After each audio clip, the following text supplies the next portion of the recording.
नमस्कार, आपका हमारे चैनल पर स्वागत है। आज हम फिर आपके सामने प्रतिशत यानी परसेंट के कुछ सवाल लेकर आए हैं। मैं यहाँ से सभी सवाल को बारी बारी सॉल्व करता हूँ और आपको समझाने का प्रयास करता हूँ। पहला सवाल है 9% को दशमलव में बदलें। तो 9 के लिए 9 लिखते हैं, प्रतिशत के नीचे आपका 100 लिखना पड़ता है।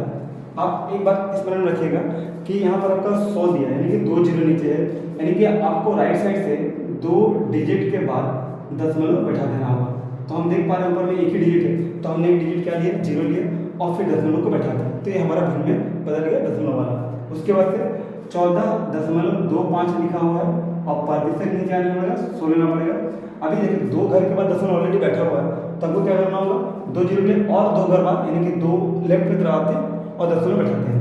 तो हमारा आंसर क्या आ जाएगा 1425। हम यहाँ पर दशमलव लेते हैं और जीरो यहाँ पर लेते हैं, ठीक है। 2 ऑलरेडी पहले बैठा हुआ था और 2 जीरो हमने और 2 लेफ्ट की तरफ बढ़ गया, तो हमारा ये दशमलव में आंसर आ गया। उसके बाद आपका है 4/5 को दशमलव में बदलना है, तो यहाँ हमने 100 लिया है और 5 से भाग करते हैं 4 को, तो दशमलव लेकर के यहाँ जीरो लेना पड़ेगा और 8 बार में ये कट जाएगा। चलिए क्या करना होगा, 0.8 आपका यहाँ पर आ जाएगा और यहाँ पर नीचे क्या है 100। तो एक तो ऑलरेडी आपका दशमलव लगा होगा और मुझे 2 और दशमलव का इस्तेमाल करना होगा, यानी कि 3 डिजिट करना होगा। तो 8 एक डिजिट हो गया, 0 और 0 3 डिजिट हो गया, दशमलव यहाँ लगा के फिर 0 देते हैं, तो 0.008 आपका आंसर दशमलव में आता है।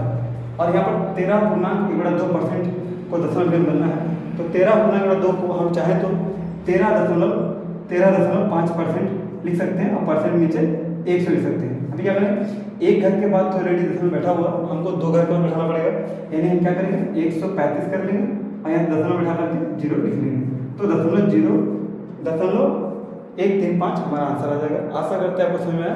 धन्यवाद।